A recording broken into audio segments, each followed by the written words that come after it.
Hey everyone, thanks for tuning in today. My name's Anthony and I'm a corporate guide here at Northwest Registered Agent. Today we're going to be talking about tax deduction for business startup costs. We're going to talk about the IRS's criteria for that and show you some examples as well. Next, we're going to talk about organizational costs, and finally we're going to talk about this thing called amortization. So let's take a look at the IRS's criteria.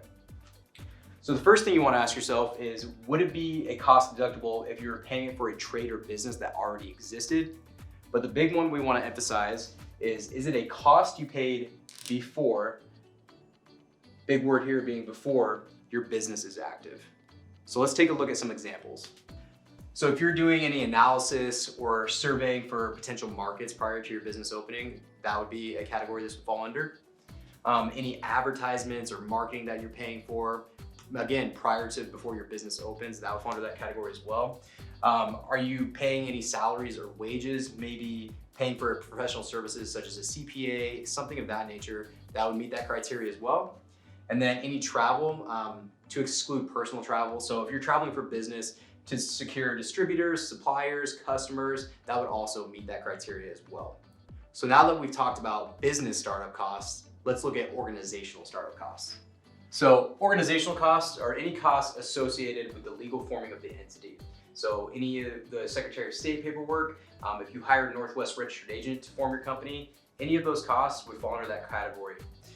So I want to break down some numbers now, kind of looking at business costs, startup costs, and actually show you what is deductible within that first year. So let's take a look at this example. So you can deduct up to $5,000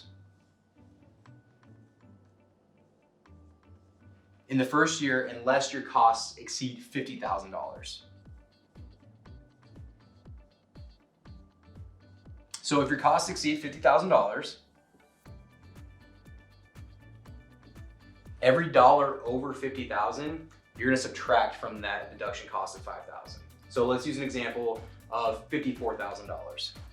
So you have $54,000. That's $4,000 over the $50,000. So that $4,000 has to be taken away from that $5,000, which leaves you $1,000 able to be deducted that first year.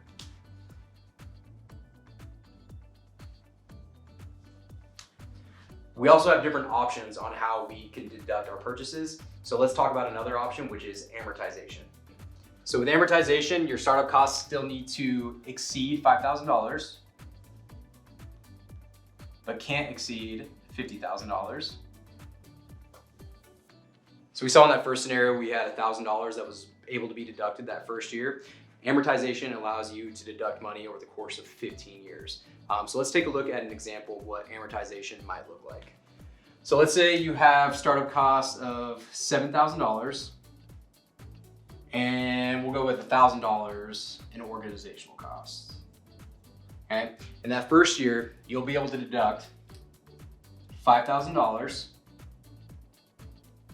in your startup costs, and then you can deduct the entire $1,000 in your organizational costs, which leaves you with $2,000. So that $2,000 can be amortized over the course of 15 years. And that's kind of how the process of amortization works. There's actually a form to do this. It's called a Form 4562. It's a convoluted form that you may want to get a CPA's eyes on just to look over and make sure you did everything correctly. If you found this video helpful, give it a like and subscribe for more videos.